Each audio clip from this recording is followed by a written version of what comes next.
आपण शहर स्वच्छ ठेवतो, पण जे शहर स्वच्छ ठेवतात त्यांची सुरक्षा कोण बघणार? मुंबईतील घडलेली ही घटना फक्त एक अपघात नाही, तर एक मोठा प्रश्न आहे. कामगारांच्या जीवाची किंमत नेमकी किती? नमस्कार, मी मनीषा, तुम्ही पाहत आहात एम न्यूज.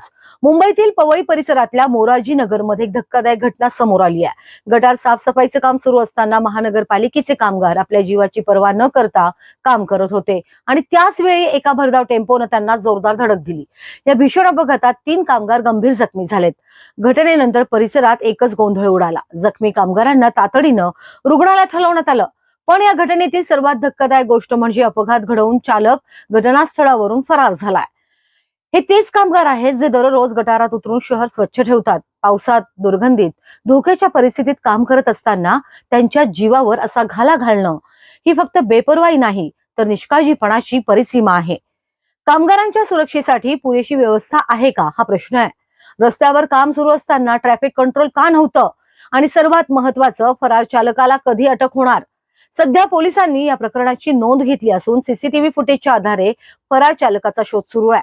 शहर स्वच्छ ठेवणारे हात आज जखमी झालेत. आता गरज आहे त्यांना न्याय मिळवून देण्याची आणि अशा घटना पुन्हा होऊ नयेत यासाठी कठोर पावलं उचलण्याची.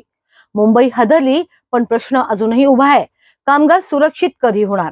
तुम्हाला काय वाटतं? कमेंट बॉक्समध्ये कमेंट करून नक्की सांगा.